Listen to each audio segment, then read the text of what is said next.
Alrighty, so again, my name is Brandon Evans, and I am your moderator for this morning. Our next contest is for Pinole Treasurer. I have two candidates with me who I'm going to allow to introduce themselves. You each will have 3 minutes for an opening statement, 2 minutes for responses to each question, and a 2-minute closing. Okay, and we'll alternate responses.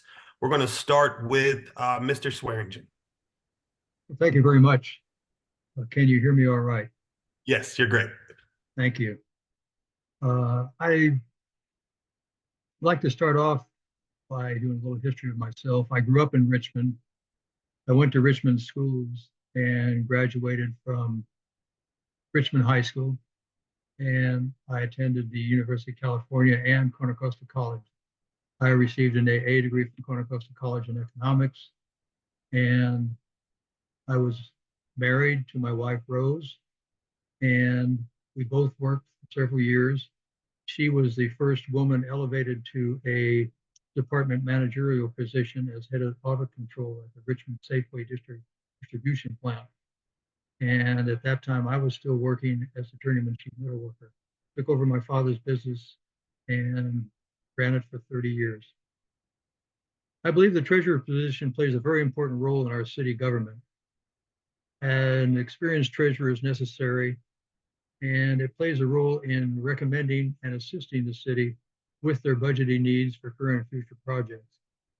As I said earlier, I operated a successful business for 30 years, and I have 16 years as an elected Pinole City Council member, and during that period, I served 4 times as mayor. As treasurer, I want to continue to assist with the budgeting process and make recommendations to the city council suggesting ways and means available to improve roads, parks, and traffic conditions. We have serious problems in our Pinole roads, our Pinole parks conditions, things that the children that are playing in the parks right now are really, they have a safety problem, and it needs to be addressed and needs to be addressed soon. And we do have apparently some money coming in. We'll talk about that later. As a business owner, I was responsible for all bottom line accounting. As a council member during the recession in 2008 and loss of redevelopment in 2011, my colleagues and I saved the city from potential bankruptcy. I was also responsible for helping to set up a reserve fund to protect the city from future downturns in the economy, and also creating a 5-year projected budget. During my tenure on the Pinole City Council, I was involved with the budget every year, and as 4 years as your city treasurer. I have proven over the many years of community involvement that I am responsible and capable of overseeing the financial needs of our community. I have proven that I can take a leadership role, and I have proven that I can, through my institutional knowledge, be able to see problems hopefully before they occur. Thank you. Well, that was perfect. Thank you, Mr. Menis, and correct me if I'm pronouncing that correctly. Yep, Rafael Menis. So okay. That's about right. All right, there you go. 3-minute opening. All right, so good morning, everybody. My name is Rafael Menis. I'm running for Pinole City Treasurer because I think that the city's finances ultimately need to be more accessible to the community. Most folks know the duties of the treasurer are to make sure that all funds received by the city are kept safe and to ensure receipt, deposit, disbursement, and investment of city funds are governed by city policy and generally accepted accounting principles, and that the treasurer also provides advice to the finance director on the city's investments, prioritizing safety, liquidity, and yield in that order. But I think in order for the city's funds to be kept safe, the community needs to better understand what they are and how they are used. In short, they need to be accessible.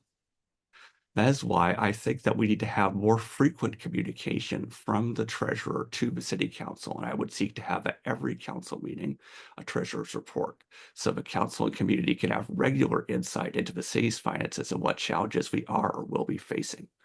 34% of the community does not know enough about the city's budget to have an opinion on it.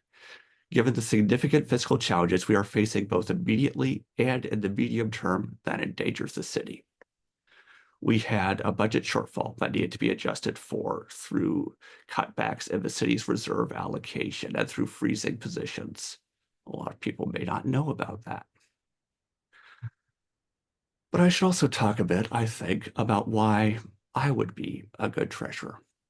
I've been born and raised in the Bay Area. I've been living in Pinole since 2011, after I graduated from the University of Chicago with a bachelor's degree in political science with general honors. I've been helping out with my family's business, Flourishing Daylilies, since then, doing accounting work for them, making sure all the numbers line up properly for bookkeeping, tracking, and filing taxes. I've also done accounting work for corporations and assisted nonprofits with their work during my time in college and work study. Let's see. I've also served the community. I've served on various commissions, the Community Service Commission from 2019 to 2021, and on the Planning Commission from 2021 onwards. As a planning commissioner, I improved our housing element through my detailed inquiries and comments. Because of my questions, I believe that the planning process has been made more transparent to the public and applicants. And I've worked to more broadly make the city's budget process and financial reports more transparent to the public through questions at finance subcommittee meetings and at city council meetings, so people can be more aware of what's going on with the city's funds. And I would appreciate your support in this process. Thank you. Thank you, thank you both, gentlemen. Mr. Menis, coming right back at you for the first question. What is the single most important issue facing Pinole's finances?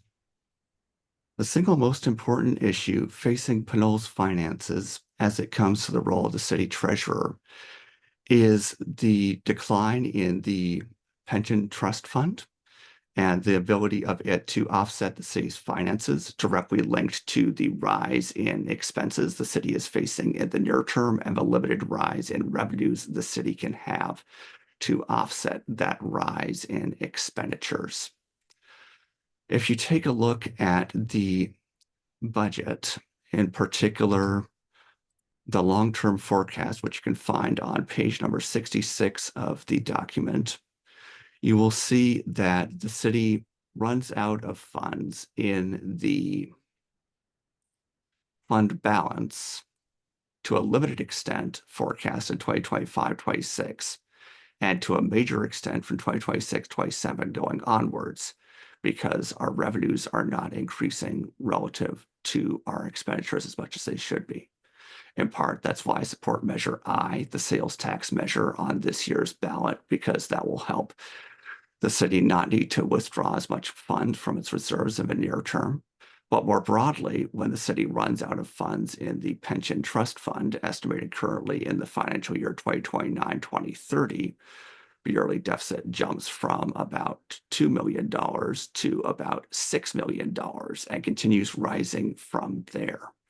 So I think that the city needs to take a closer look at how it's allocating its asset classes within the pension trust fund in particular, to make sure that it is maximizing yield while also maintaining safety. I believe that we haven't been doing that sufficiently, and we need to do more work in that regard. I also think that the city needs new revenue sources to offset rising expenditures. Thank you. Thank you, Mr. Swearingen. Same question. What is the single most important issue facing Pinole's finances? I am very concerned about Station 74 and the money we now receive from Costa County to support that station, because it will run out in a few years. I spent a number of years on the city council trying to get a 5-year projected plan, and we finally now have a 10-year projected plan, and I think that's great. But it does show, as Mr. Menis pointed out, the definite deficit in the city's budget. And there are going to have to be cutbacks made. We can't control the economy and what the economy does. And the economy is going to tell us how much we can spend in the future. And right now, we're on a high on stock market. If that goes into a recession like we had in 2008, we're going to have to look very seriously at what we can maintain. And history shows that that does happen. I feel that our roads are in serious condition. I feel that our parks are in very serious condition, need to be maintained. They also need to be resurfaced, both parks and roads. I think those are very important issues in our community. I think traffic is going to be a very important issue in our community. All these things are going to cost dollars. And as treasurer, my position is to advise, my position is to work with the finance director. And the finance director reports on a regular basis to the city council. I think that each time she goes to city council, we confer and we talk about current problems and new problems that may exist. And that is in her report to the city council on a regular basis. Thank you.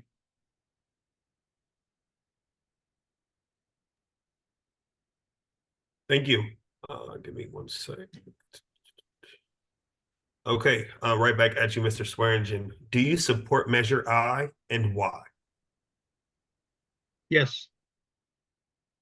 Measure I or Measure 1. We're not sure which it is when we look at it. It's a capital I, which looks like a 1.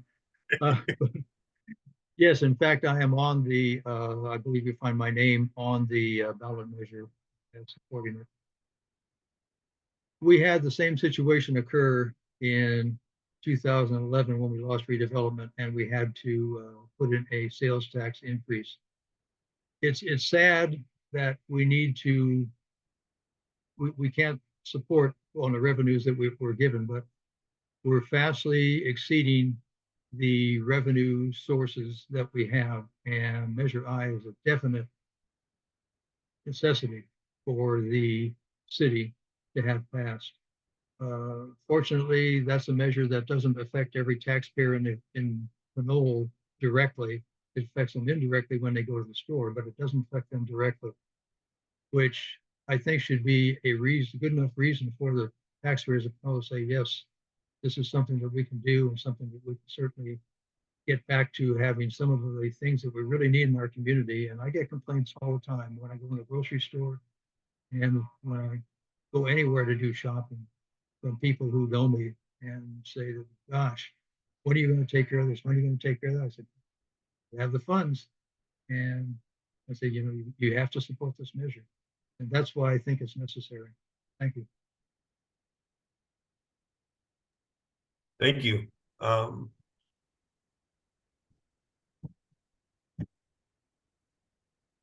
Okay, same question. Mr. Menis. Like I've already said, I support Measure I.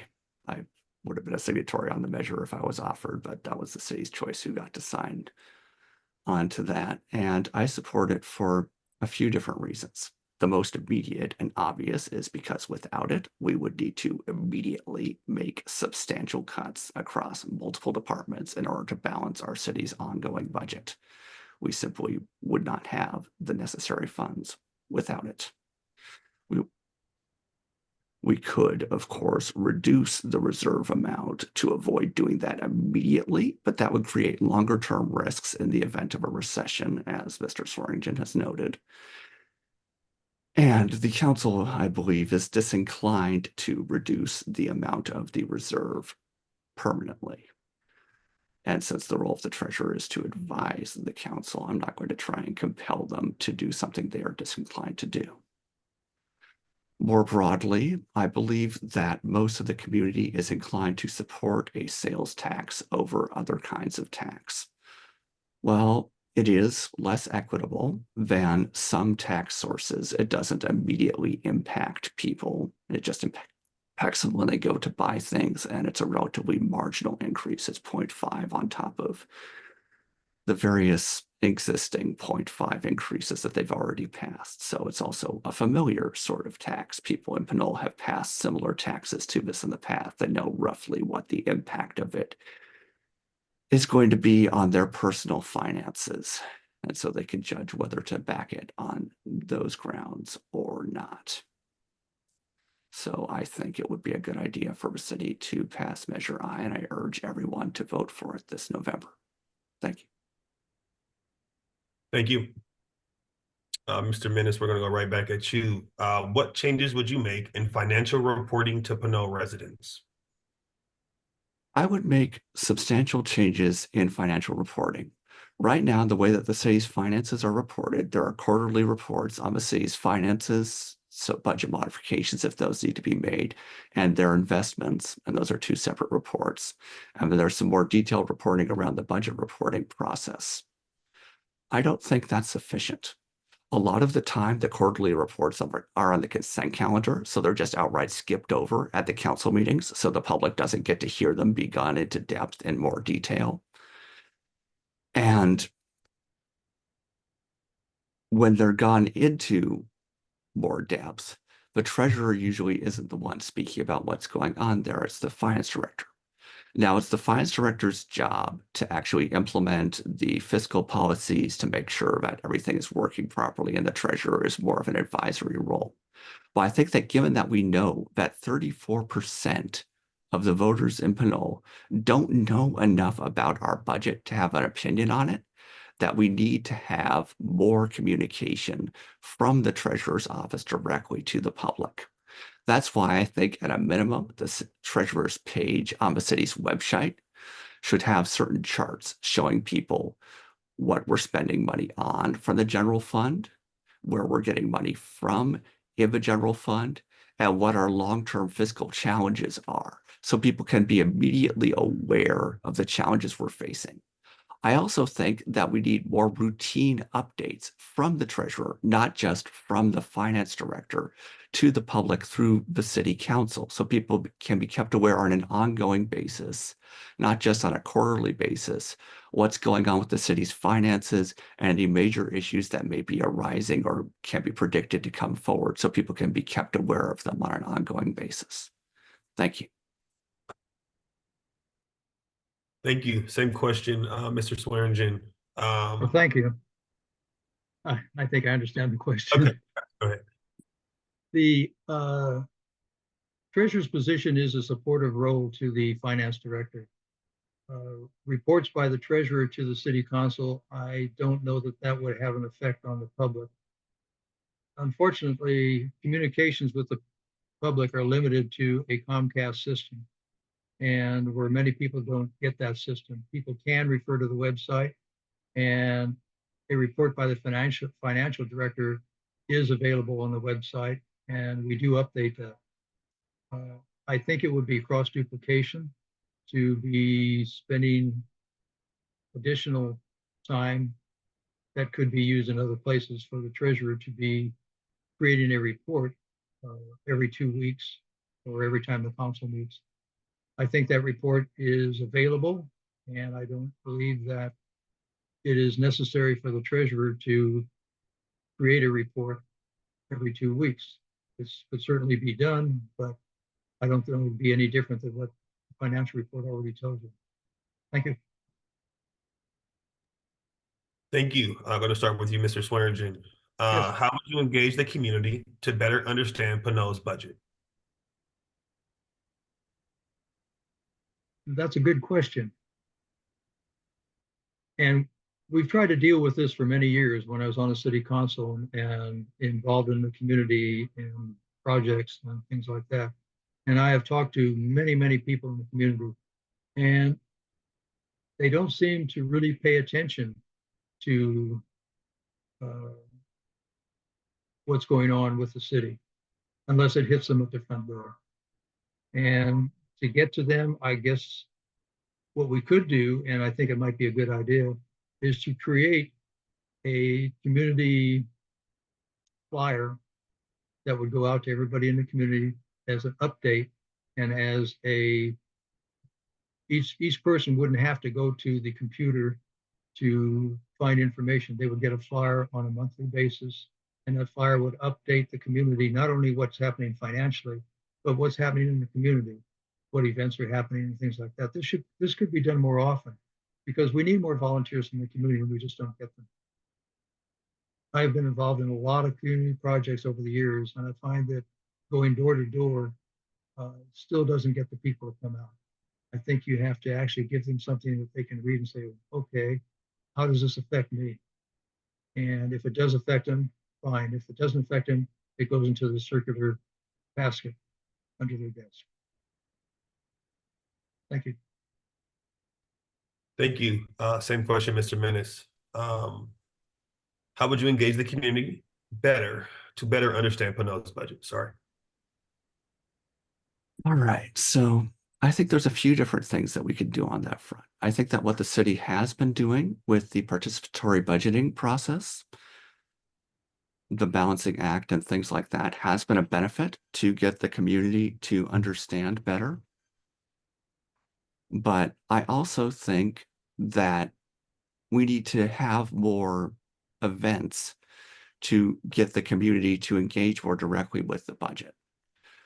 We have things like the budget workshop, but I also think that even outside of the budget workshop, the city could hold basically more informal town hall style forums every month, even maybe, where people could come and just ask their questions about the budget, about what's going on with the city's finances. And we could talk about what's happening with that. That's one of the things I advocate for, having more routine communication and engagement with the community. I think flyers might be a benefit to the city if we can afford the cost of printing and mailing them. But I also think that some people want to know more, but don't necessarily want to go into the highly formal environment of a council meeting or even a budget workshop. And that's why I think more informal town halls, like say, for example, Pinole for Fair Government has done in the past, would be a benefit to the community in terms of improving communication. Thank you. Thank you. Gentlemen, this is going to be our last question before your 2-minute closing remarks. We're going to go right back to you, Mr. Menis. How would you improve the city's yield on investments? I believe that the city can improve its yield on investments by shifting its funds from equities into cash. Given the current high interest rate environment, which is likely to continue into the near future, even with the declining economy and likely interest rate decreases by the Federal Reserve, I think that our current investments are not earning a sufficient yield, frankly, to justify the increased risk. If you look at the most recent city investment report on the May 25th agenda packet, you'll find that the yield for our cash and equivalents in the pension trust fund investment report was 5.7%, and that we had that as 3.89% of our investment portfolio. Whereas if you look at our mutual funds equity, we had that as 35.53% of our investment portfolio, and it had a yield of 1.27%. That's much lower, frankly. And I've advocated, first off, that the city start actually benchmarking its funds against the proposed benchmarks. I know it's in our investment policies, but we haven't been doing it yet. The city treasurer is working on getting things set up so we can't have proper benchmarks as part of the investment reports to compare whether they're making the yields that we're expecting. But more broadly, I think that given the risks in equity funds, given the potential decline in the stock market, given tightening economic conditions, and given the higher yield in cash and equivalents compared to equity funds, that the city should be shifting its funds, especially as the total time horizon of the Section 115 trust is declining from stocks in the mutual funds to cash and equivalents. Thank you. Thank you, Mr. Swearingen. Yes, I monitor the investment fund on a regular basis. And to point out that moving the funds around is fine, but those interest rates going historically dramatically change, and they can change on a fairly quick basis. I am still supporting moving some of the LAIF funds over into the CD notes, which would gain us more interest, but then it might be a month from now, we might be moving them back again. I have not promoted that to the city manager because we haven't really had a city manager in the last 6 months that had the ability or the time to do anything about it. We have a new city manager now, and that is definitely on my list of recommendations, is to start moving the funds from a lower interest rate to a higher interest rate. But again, the fund that has a higher interest rate also is the most vulnerable to interest rate changes. And right now, what we keep in that fund is the CD notes, is our payroll. And we move the payroll in and out of that fund. The LAIF is a more broad fund, and it takes into account all of the funds that we have aside from payroll. The funds draw interest, and the interest is distributed to the various departments where the funds are located. And so we are keenly aware of the interest, but if you look at the interest rates and compare them, our interest program is pretty much on schedule, and it's been doing a good job and still is. But I'm still going to recommend some changes. Thank you.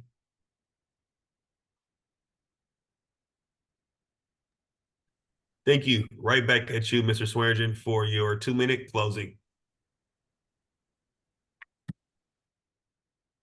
Well, I'm very concerned about long-range financial planning, and going through they call it a recession, but it's almost a depression with the city, and then going through the loss of redevelopment of the city. I know what can happen.